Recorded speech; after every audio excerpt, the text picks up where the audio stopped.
In part one, we tried to get an intuitive understanding of what HCD, or human-centered design, is, but here we're going to try to define it more rigorously because it's actually a process.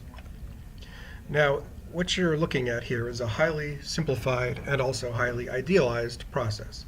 So in the real world, you don't necessarily follow all of the steps, and then also, if you have a lot of time, there's a lot of different ways of doing each one of these boxes. And in fact, each one of the methods that I'm talking about here, I could go into considerable detail about how it works.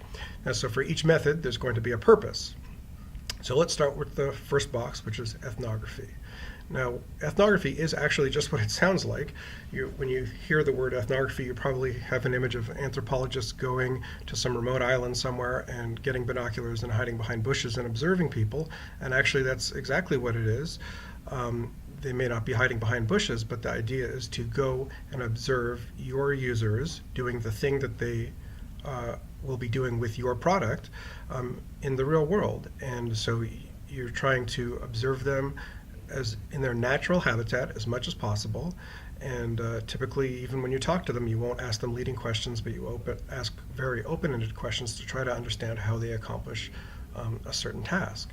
And the goal here is to understand how they accomplish the task, and then how can your product help accomplish that same task. And whether that's software or something else, like we talked about voting in part one, if you were going to do an ethnography on voting and you wanted to understand that process, you would actually go and observe people voting.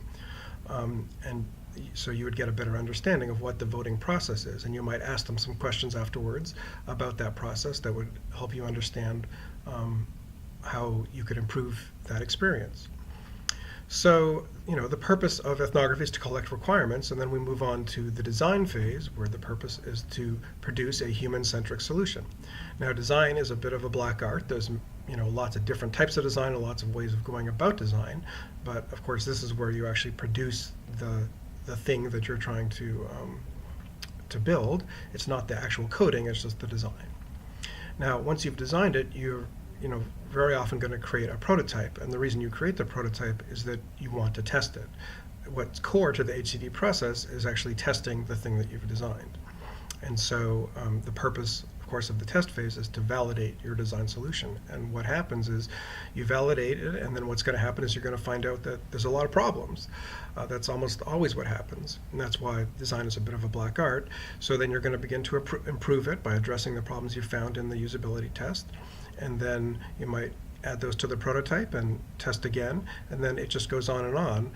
Now, of course, you could iterate forever. Often in the real world, you're going to have time constraints, but in theory, it is absolutely an iterative cycle where you increasingly improve the design that you're building.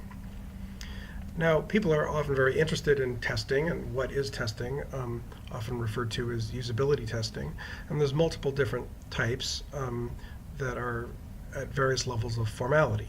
So guerrilla testing is when you pretty much write it down on a napkin or a piece of paper and just throw it in front of users, and those users are probably not going to be representative of the actual users, like the voters or the users of your actual software.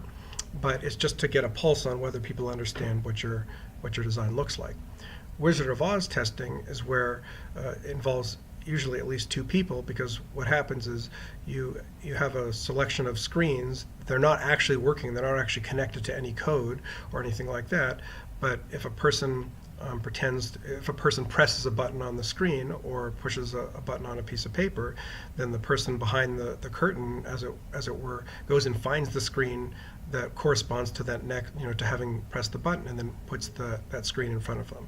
And you can do Wizard of Oz testing on a computer, or you can do it literally just on pieces of paper by putting different pieces of paper in front of a person and having them pretend that it's actually a screen. So then another level of fidelity is creating a prototype, but you can have very low fidelity prototypes where it's not visually accurate. It's a way that it would ultimately look. Or you could have a very high fidelity prototype where it's pixel perfect, and a lot of attention has gone into every state and every screen. But then you also have the option of actually testing on working software, and that has various pros and cons, but In the Agile methodology, you actually get working software fairly quickly. Now, I, as a practitioner, am actually relatively neutral about whether Agile versus Waterfall is a preferable method, but certainly one obvious advantage to Agile is that you actually do produce software fairly early in the stage, and so that allows you to test it, get feedback, and then incorporate that feedback almost immediately. And so therefore, you can actually skip the prototype phase, which is often very good just because the prototype is a throwaway. So when you have the opportunity to test it on the real thing, often it'll be more robust. So that's definitely a positive for Agile. So this concludes our short seminar on what is HCD. I hope you liked it. If you want to see more, please go to my website, strathanddesign.com, and there's plenty of videos and blogs for you to check out. Thank you.